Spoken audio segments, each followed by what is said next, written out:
Olá, meu nome é Cleilton Amaral, professor de Geografia, e o nosso estudo é voltado para alunos do sexto ano do ensino fundamental. E o nosso tema de hoje é diferentes formas de uso do solo. É bom você ficar atento porque eu quero apresentar apenas aqueles que têm uma maior importância econômica, a forma como o solo é usado para um retorno econômico das sociedades do mundo inteiro. Então acompanha comigo aí, primeiramente, qual é o conceito de solos para a gente depois poder avançar sobre o assunto, ok? Vamos lá então. Solo é resultante da decomposição de uma ou mais rochas. Ele é a camada superior da superfície terrestre, essa onde nós andamos, onde as coisas estão presentes sobre o solo. Geralmente apresenta os seguintes elementos na composição dele: minerais, água, matéria orgânica e ar.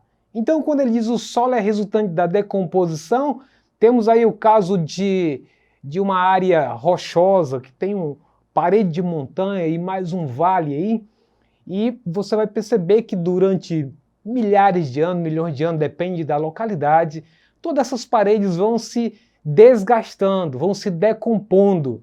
Então, esse processo vai fazendo com que vai gerando futuramente o solo que nós conhecemos. Então, por isso que ele diz que o solo é resultante da decomposição, ou em outras palavras, o desgaste, né, de uma ou mais rochas, ou uma cadeia rochosa. O solo forma-se por meio, então, da ação do intemperismo de rochas expostas à atmosfera, que sofrem ao longo do tempo a ação de diversos agentes. Quando falamos de intemperismo, os agentes do intemperismo são sol, chuva, vento, o atrito da areia nos corpos da superfície. Então, tudo isso ajuda no intemperismo. Se olharmos as figuras que estão aí na tela, você vai ver que alguns tipos de rochas aí sofreram, nesse caso aí, o intemperismo por conta do vento, do sol e da chuva, e criaram a forma desse tipo de rocha. Lembrando que não é toda rocha que é possível ter um formato desse. É o tipo, a composição da rocha, então, vai determinar se ela é mais frágil ou se ela é mais resistente à ação do intemperismo ou desgaste, como disse, a forma de entender melhor isso aí. Devemos então levar agora em conta o tema que nos propomos para esta aula, as diferentes formas de uso do solo. Então, uma delas é na agricultura tradicional, aquela que até hoje ainda existe em vários lugares do mundo, que usa práticas bastante antigas, seja ela com o uso da força humana, seja ela por tração animal para fazer o arado do solo, enfim. Então, essa é uma forma de uso do solo, a agricultura tradicional. Nos tempos mais modernos, na linguagem aqui no Brasil, podemos dizer também a agricultura familiar, aquela que depende apenas de manter a subsistência da família. Então, qualquer um dos termos que você vai usar, pode ser que mantenha as características tradicionais, ou pode ser que a agricultura familiar use ferramentas e use técnicas avançadas. O que está em questão aí, que quando fala pequena agricultura familiar, está levando em conta o tamanho da propriedade e sempre a família que é responsável pela produção de sua propriedade. Também faz parte do uso do solo a agricultura moderna. São grandes fazendas agrícolas, são propriedades, são o que chamamos de plantation, propriedades que tratam da monocultura, apenas uma cultura. Se você planta soja, toda a sua propriedade de soja. Se é milho, toda de milho. Então, pode ser que às vezes esteja mesclado, mas o normal é que na monocultura ou na agricultura moderna, ela seja do estilo plantation ou monocultura, principalmente voltado para exportação.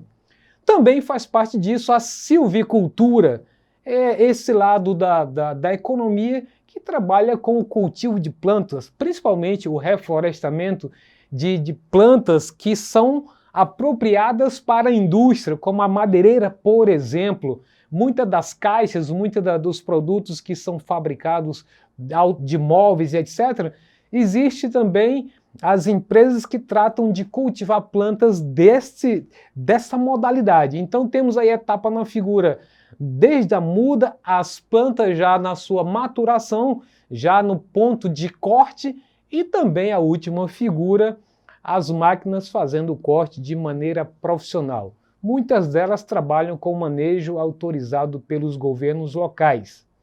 Também faz parte da forma de uso do solo a criação de animais, seja caprinos, ovinos, equinos, bovinos ou suínos. Então, cada uma dessas categorias, além de outras mais que não estão aí nessa tela, como a avicultura, por exemplo, também, a criação de aves, uma série de outras formas que o solo é um elemento fundamental para a prosperidade dessas atividades aí. Também a mineração é um outro quesito que a gente não pode esquecer, até porque existem várias camadas do solo que elas são exploradas pela mineração. Quando olhamos para a tela, por exemplo, faz enormes crateras, grande profundidade, e ao ponto de dificultar inclusive a restauração ou a reabilitação do cenário anterior, que tinha camada superficial, onde está a maior parte do humus importante para o crescimento das plantas. Então tudo isso desaparece. E à medida que o solo fica mais aprofundado, mais difícil fica das plantas conseguirem manter aquilo que é mais importante para a sua sobrevivência, que são os nutrientes da superfície. Portanto, nesses locais, dificilmente você perceberá o renascimento das florestas a curto prazo. Demora muito e muitos anos, e desde que seja feito um processo de reflorestamento que gasta muito dinheiro para isso. Então a mineração faz parte desse processo. E também as moradias, não poderíamos deixar de pensar nisso, que seja pela produção de tijolos para ajudar na construção das casas, bem como as próprias casas, as ruas, as praças, as calçadas, tudo isso faz parte do uso do solo. Agora, qual é o impacto disso, na verdade, desse uso do solo? Vamos acompanhar alguns aqui importantes.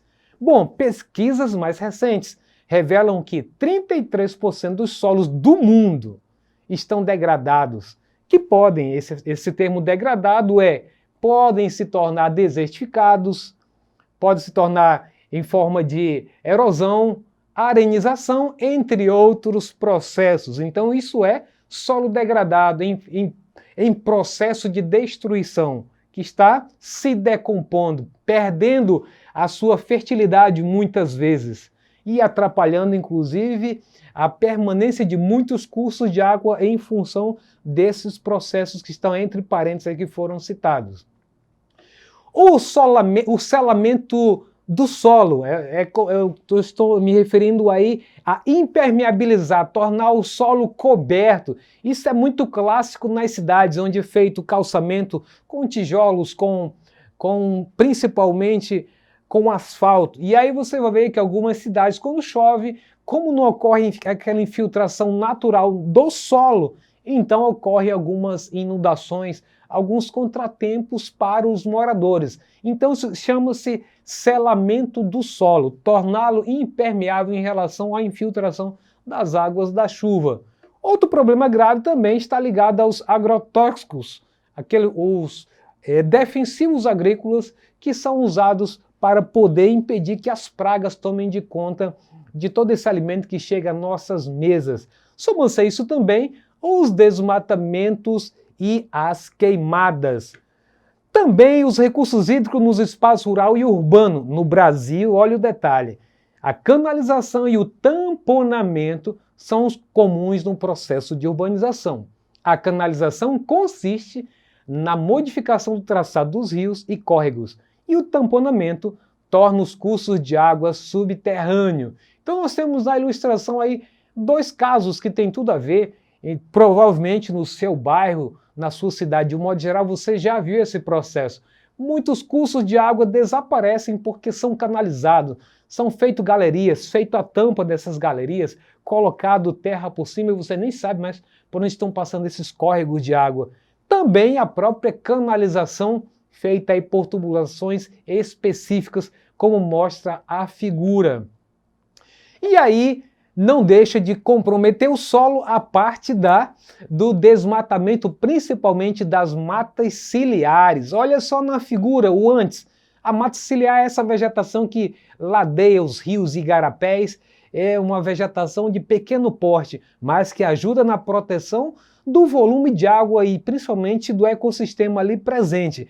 Então vemos aí uma figura o antes, o depois. Olha como você vê uma alteração significativa e que compromete totalmente esse volume de água aí, porque começa a ver então o quê? Uma erosão em direção dos canais de água. Então, as enchentes, o lixo que é depositado nessas regiões, os esgotos, comprometem muito o solo e principalmente a vida aquática dessas regiões. Esse é o exemplo da Cachoeira do Rio das Pedras, florestal em Jequi, na Bahia. Bom, vamos então ao nosso exercitando. Presta bem atenção, o assunto ele é bastante interessante. Se você quiser se aprofundar, dá uma estudada melhor. Quais são realmente as formas de uso do solo que são variadas? Repito, isso apenas foi uma forma bem abrangente, mas focada nas atividades econômicas, que de certa forma são as que mais trazem danos para o solo e para o meio ambiente de modo geral. Vamos lá então? Podemos apontar como uma das consequências negativas do uso do solo no setor agrário. Letra A, maior produtividade na agricultura. Letra B, melhoria no campo usado para a criação de gado. Letra C, degradação do solo. E letra D, melhoria genética dos equinos. Fez a sua escolha então? Então vamos lá ver qual foi a resposta? Quem marcou a letra C tá certo! Degradação do solo. Foi o que a gente desenvolveu na aula inteira. Então, meus parabéns para você do outro lado aí que respondeu corretamente. Então, com isso, encerramos nossa aula de hoje. Se você quiser acessar essa aula ou qualquer outro componente curricular, basta acessar a plataforma Eduque. Um abraço e até a próxima aula.